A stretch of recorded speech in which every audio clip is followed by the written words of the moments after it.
Hello everyone, जय श्री राम। आप सभी का फिर से स्वागत है मेरे महाकालेश्वर और ओमकारेश्वर की यात्रा के पार्ट 2 में। पिछले वीडियो में मैं ओमकारेश्वर तक पहुंच चुकी थी और हमें रूम भी मिल गया था। तो हम अभी 5 बज रहा था, वहीं से हम लोग फ्रेश होके नहा के निकल पड़ते हैं मंदिर के लिए। रास्ते में प्रसाद मिल रहा था तो हमने यहाँ से पहले प्रसाद ले लिया और ये हम ब्रिज के पास आ चुके हैं।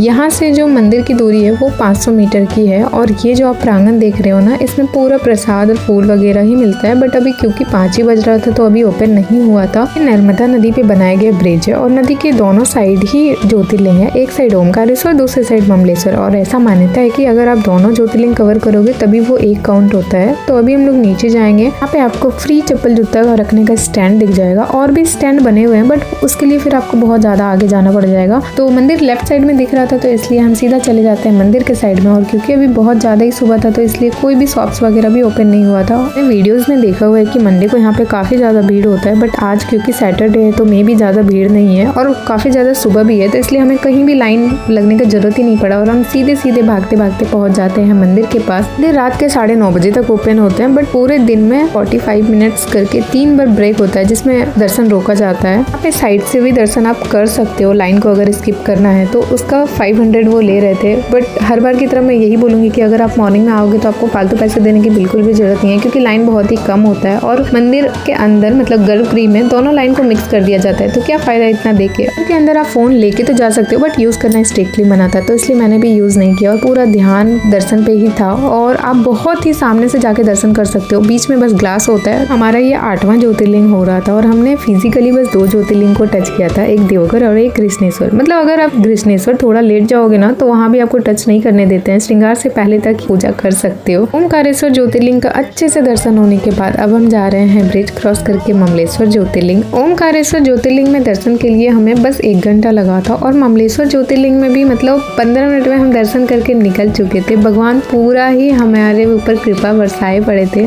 और इस वाले प्रांगण में आपको 10 से 12 छोटे छोटे शिव जी का मंदिर दिख जाएगा। और ये जो प्रांगण है ना, ये देख के आपको थोड़ा सा उड़ीसा का लिंगराज टेम्पल का याद आ जाएगा, क्योंकि वहाँ भी ऐसे ही छोटे छोटे बहुत सारे टेम्पल हैं। दोनों मंदिरों का अच्छे से दर्शन होने के बाद हम आ जाते हैं नर्मदा घाट पे और ये ममलेश्वर ज्योतिर्लिंग के साइड में है। और अगर आप ऑटो वगैरह से आओगे तो आपको इसी साइड में उतारेगा। अगर आप स्नान करके नहीं आए हो तो दोनों मंदिर के ही सामने में घाट बना हुआ है और आप ब्रिज क्रॉस करने के लिए या तो पैदल यूज कर सकते हो या तो नाव के भी थ्रू इधर से उधर वो कराते हैं। 2 टाइप का नाव सर्विस उपलब्ध है।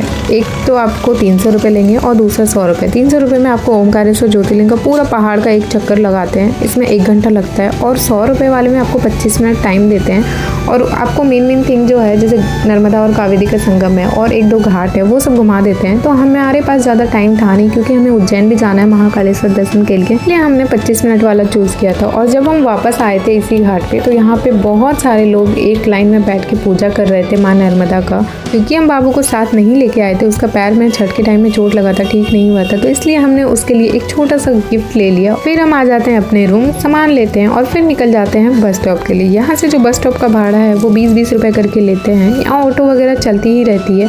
और ये है मेन ओमकारेश्वर का बस स्टॉप। अगर आप इंदौर से डायरेक्ट ओमकारेश्वर की बस पकड़ के आओगे तो आपको यहीं पे उतारेगा और यहाँ से मंदिर की दूरी 2.5 किलोमीटर है। तो अगर आप पैदल जाना चाहते हो तो आप जा सकते हो, बट ऑटो चलती रहती है, 20-20 रुपए करके लेते हैं वो। हमें यहाँ से डायरेक्ट उज्जैन की बस मिल गई थी तो हम यहाँ से उज्जैन डायरेक्ट ही जाएंगे। अगर आपको बस में ज़्यादा देर बैठना अच्छा नहीं लगता है तो आप यहाँ से इंदौर जा सकते हो और इंदौर से फिर ट्रेन पकड़ के आप उज्जैन जा सकते हो। हमें मीडियम चेंज नहीं करना था तो इसलिए हम डायरेक्ट बस से ही चले जाएंगे। और यहाँ से जो उज्जैन का भाड़ा है वो 220 रुपए पर पर्सन लगा था और इंदौर का 110 रुपए करके था। ये बस ओमकारेश्वर से 9:30 बजे खुली थी और 11 बजे के लगभग में एक रेस्टोरेंट में आके चाय नाश्ता के लिए रुकी हुई थी। हमें कितना टाइम लगेगा पहुँचने में वो तो मैं लास्ट में दिखाऊंगी। अभी हम इंदौर पहुँच चुके हैं और ये है इंदौर का सबसे बड़ा बस स्टॉप। और यहाँ पहुँचने में हमें 3.5 घंटा लग चुका है, क्योंकि काफ़ी ज़्यादा रोड में ट्रैफिक है। अभी दिन का टाइम है तो मे भी इसलिए बहुत ही ज़्यादा ट्रैफिक था।